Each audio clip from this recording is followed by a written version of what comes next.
Hello friends, मैं रतन कुमार काबिल academy में आपका बहुत बहुत स्वागत करता हूं।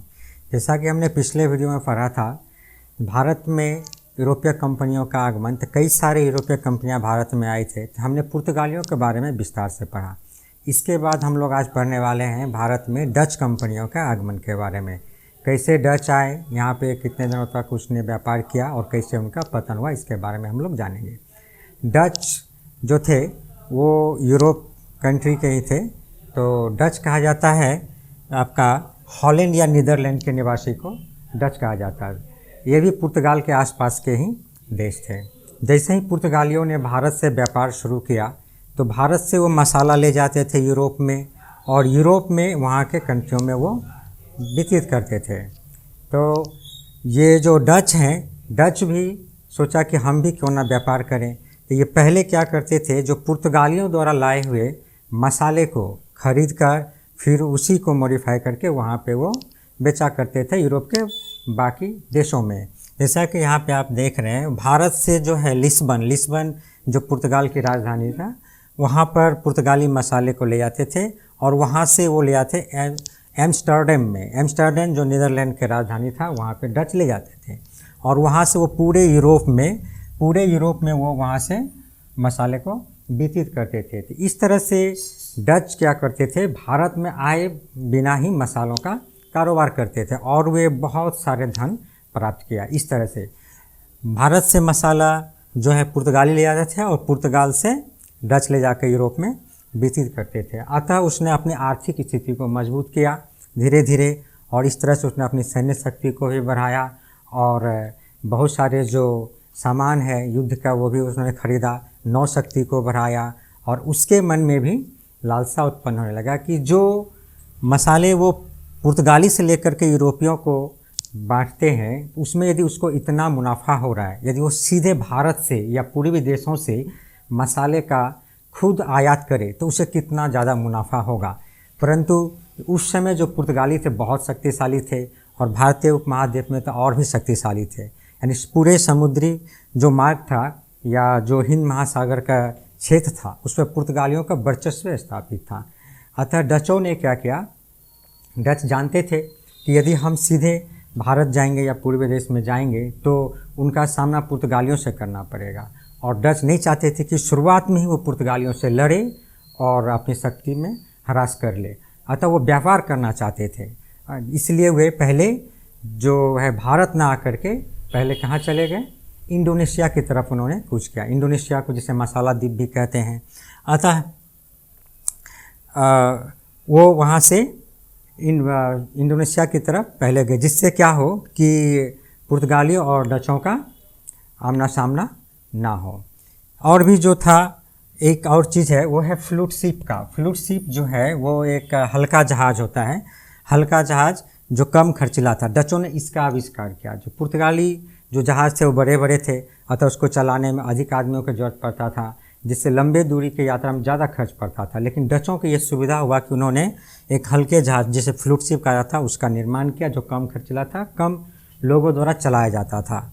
और जो डच की स्थिति था वो 1609 में जो है एक्सचेंज बैंक, एम्स्टर्डम में एक बैंक का स्थापना किया गया, डचों ने मिल करके किया। और 1614 में क्रेडिट बैंक ऑफ एम्स्टर्डम, इसका भी उन्होंने स्थापना किया।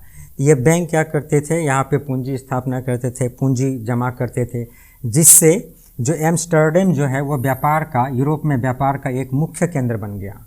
यानी डचों के पास बहुत ज़्यादा पैसा आ गया, अतः वो दूसरे देश से व्यापार करने के लिए जा सकते थे। इसके बाद जो है 1596 में कॉर्नेलिस डी हाउटमैन जो है उसके नेतृत्व में डचों ने पूर्वी देशों का लिए कूच किया, और वो सीधे भारत ना पहुंच के पहले कहाँ पहुँचे, सुमात्रा और बंताम में। सुमात्रा और बंताम में जो इंडोनेशिया के क्षेत्र में पड़ता है, वहाँ पहुँचे और वहाँ से उन्होंने अपना कारोबार किया। तो इस तरह से पुर्तगालियों से उसका सीधे आमना सामना नहीं हुआ और युद्ध से वो बचा रहा। लेकिन जैसे ही 1602 में डच संसद की स्थापना हुई। 1602 में जो डच संसद था, डच का जो वहाँ पे संसद था, उन्होंने क्या किया, इस कंपनी को व्यापार की अनुमति दे दी 21 वर्षों तक। यानी ये कंपनियां जो हैं पूर्वी देश अर्थात भारत से भी व्यापार कर सकते हैं। 21 वर्ष के लिए इस कंपनी का अनुमति मिल गया। और डच संयुक्त कंपनी, जिसे VOC भी कहते हैं या ईस्ट इंडिया डच कंपनी भी कहते हैं, का स्थापना किया गया। इस तरह से डच पूरी तरह से तैयार अब हो गए कि वो भारत से सीधे सीधे व्यापार कर सकते हैं।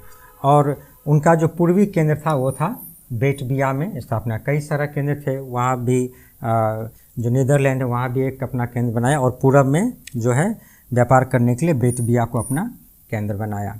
तो अब क्या हुआ, उसको व्यापार की अनुमति भी मिल गई और अपनी कंपनी की स्थापना भी हो गई। और सरकार की मंजूरी मिलने के बाद डचों में साहस और बढ़ गया और वे व्यापार के लिए तैयार हो गए। तो यहाँ पे हम देखते हैं कि जो डच जो भारत आए तो उन्होंने कहाँ पे अपना फैक्ट्री का स्थापना किया, और विदेशों में भी उन्होंने कब्जा किया।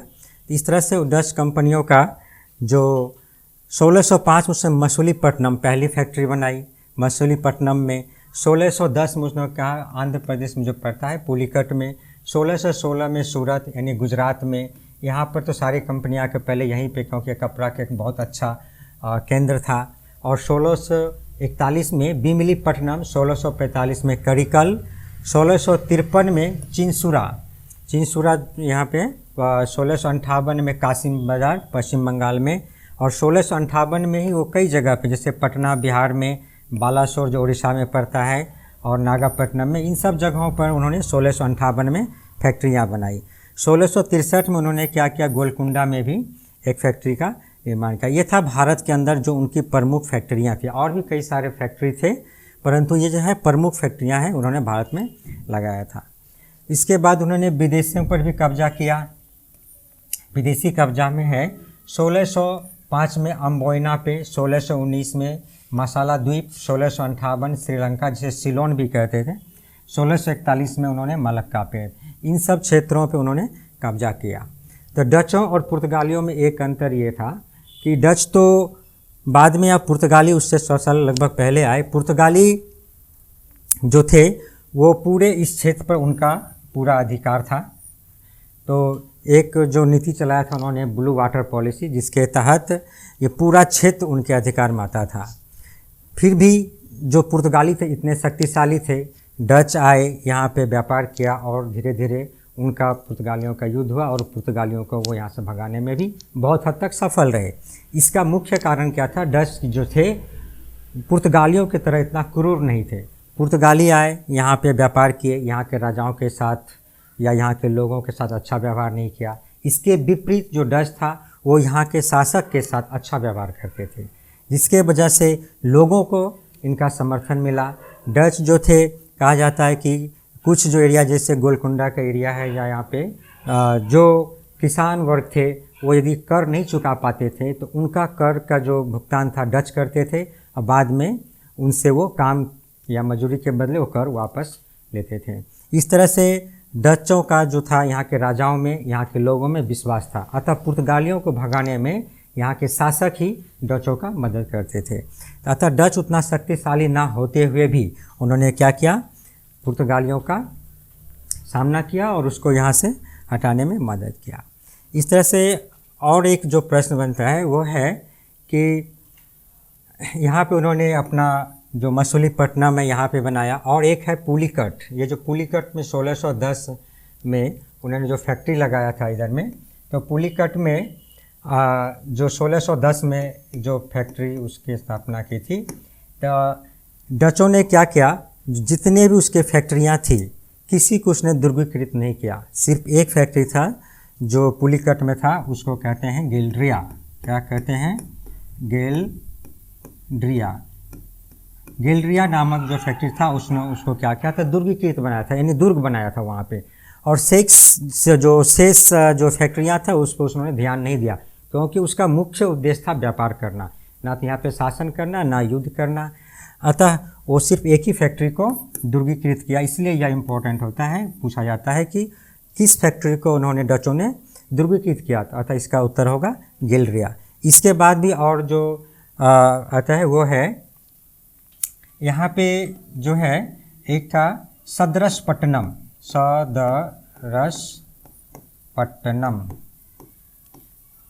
सदरसपट्टनम और एक कहा जाता है द्रासपट्टनम। ये दो जगह ऐसा था जो वस्त्र, सूती वस्त्र के लिए बहुत ही विख्यात केंद्र था, स्थल था। अतः डच यहाँ से क्या करते थे, सूती वस्त्र का निर्यात करते थे, विदेशों में निर्यात करते थे। तो ये दो नाम जो है बहुत ही इम्पोर्टेंट है। इसके अलावा डच बहुत सारे चीज़ का निर्यात करते थे। तो डच और पुर्तगालियों में एक अंतर और भी था कि पुर्तगाली जो थे, जो भारत से जो उसके लिए जो आवश्यक सामान था उसको वे पुर्तगाल ले जाते थे और वहाँ से यूरोपीय देशों में उसका वितरण करते थे या व्यापार करते थे। लेकिन जो डच था, सिर्फ उन्होंने पुर्तगालियों के रास्ते पे ना चल के थोड़ा अलग किया। वो तो यहाँ से यूरोप ले ही जाते थे सामान को, परंतु जो और भी जो था पूर्वों के देश था, वहाँ पर भी वो अपने सामान को भेजा करते थे। अतः उनका मुनाफा और भी बढ़ गया, सिर्फ वे यूरोप पर ही डिपेंड ना थे। तो जिस तरह से हम देखते हैं, जो गोलकुंडा, जिंजी, मदुरै और तंजौर, इन्होंने शुल्क कम कर दिया। अतः डच के व्यवहार से संतुष्ट होकर के जो गोलकुंडा के शासक थे, जिंजी, मदुरै और तंजौर के शासक थे, उन्होंने डचों के व्यवहार से संतुष्ट होकर के वहाँ पे शुल्क में कम कर दिया कि आप हमारे यहाँ से व्यापार कीजिए, और शुल्क उनका घटा दिया गया। दलालों के माध्यम से बुनकरों से संपर्क करते थे। अतः डच जो था वो सिर्फ शासकों तक ही सीमित नहीं थे। यहाँ पे दलालों के माध्यम से सीधे कारीगर, बुनकर, किसान उन तक पहुँच जाया करते थे और उनसे डायरेक्ट सीधे माल का आयात करते थे या माल खरीदते थे। उनका हेल्प भी करते थे खेती में, या जो बुनकर है उनको रुपया पैसा देते थे और उसके बदले वे उससे माल लेते थे। अतः इसमें डचों को बहुत ज़्यादा फ़ायदा हुआ और सीधा संपर्क भी हुआ लोगों के साथ, लोगों में उसका विश्वास भी बढ़ा। जैसे वे हैं नील, यमुना घाटी और मध्य भारत में वे नील का खेती भी करते थे या करवाते थे।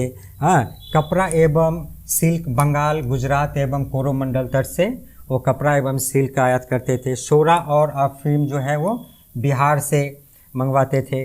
चावल की खेती भी करते थे गंगा की घाटी में, यानी चावल की खेती वो गंगा घाटी में अपने किसानों द्वारा, यहाँ के किसानों के द्वारा करवाते थे या खुद भी करते थे। इस तरह से जो है अफीम और रेशम और सूती वस्त्र को जावा तथा चीन को निर्यात करते थे।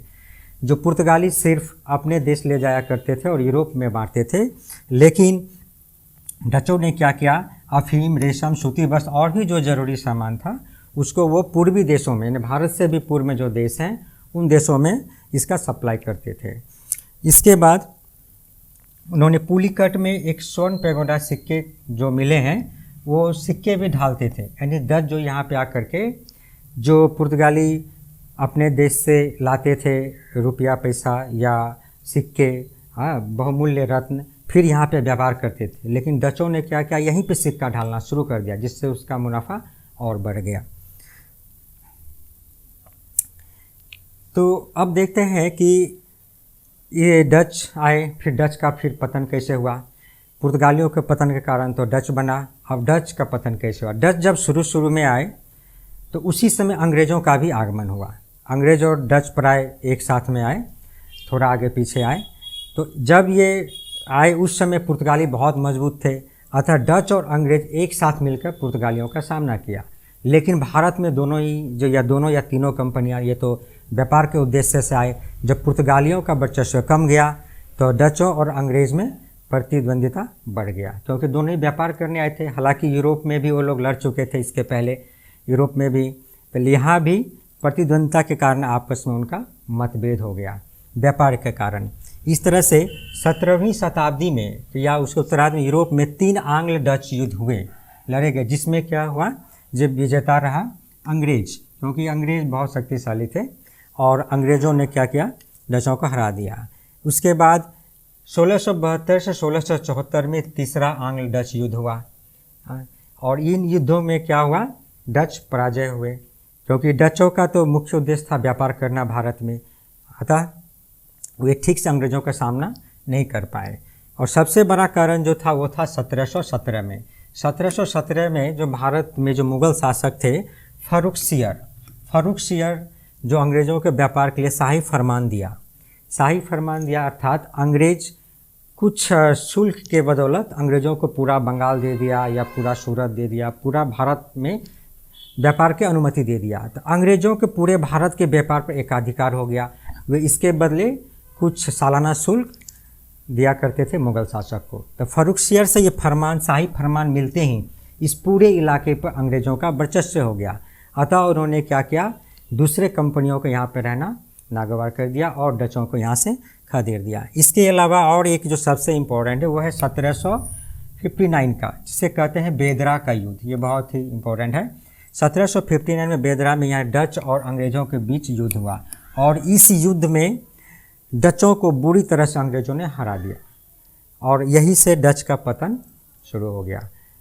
डच अब समझ चुके थे कि भारत में अब उसका ज़्यादा दिन तक रहना मुमकिन नहीं हो पाएगा। इसके पतन के और भी कई कारण थे, जैसे अधिकारियों का वेतन बहुत कम था।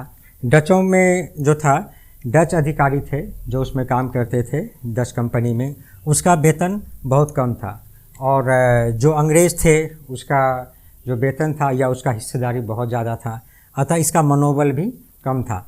उसके बाद दक्षिण पूर्वी एशिया की ओर ध्यान केंद्रित करना, क्योंकि डच जब पहले ही आए थे तो उसका मुख्य व्यापार था मसाला और उसको अच्छे क्वालिटी का मसाला जो है वो इंडोनेशिया से प्राप्त हो जाता था। अतः वे भारत में जब देखा कि अंग्रेज़ों का वर्चस्व बढ़ रहा है तो अतः वो अपना ध्यान क्या किया, दक्षिण पूर्व एशिया की तरफ चला गया। साधनों की कमी, यानी डच जो कंपनी थे, साधनों की कमी, क्योंकि डच बहुत दिनों तक क्या हुआ, पराधीन रहा। जिस तरह से भारत अंग्रेज़ों के गुलाम रहे उसी तरह डच भी दूसरे देशों के गुलाम थे, लेकिन जो अंग्रेज़ था वो किसी के गुलाम नहीं था। अतः पहले से ही उसके पास संसाधन बहुत ज़्यादा थे। उसके तुलना में डचों के पास जो संसाधन युद्ध के सामान वगैरह, इसकी बहुत कमी थी, आर्थिक तंगी भी थी। अतः इसके कारण से डच अंग्रेज़ों के सामने टिक ना पाए। यूरोप में फ्रांसीसियों और तथा अंग्रेज़ों से युद्ध, यूरोप में जो था उनका आंतरिक युद्ध होता रहता था, जिससे भी डच कंपनियों की शक्ति बहुत कम हो गई और हॉलैंड लंबी अवधि तक पराधीन रहा। यही सब कारण है जिसके कारण जो डच कंपनियां हैं उनका पतन हो गया और भारत में फिर से अंग्रेजी शासन कायम रहा। तो इसके बाद हम लोग पढ़ेंगे कि अंग्रेज़ का आगमन और भी जो यूरोपीय कंपनी थे फ्रांसीसी है उनका आगमन के बारे में हम लोग अगले वीडियो में पढ़ेंगे। आशा करता हूँ आपको यह वीडियो पसंद आया होगा। यदि यह वीडियो आपको पसंद आया तो आप हमारे इस चैनल को लाइक करें, सब्सक्राइब करें और हमारे साथ बने रहने के लिए बेल आइकन को दबाएं, जिससे हमारे आने वाले वीडियो आप तक पहुँचता रहे। धन्यवाद।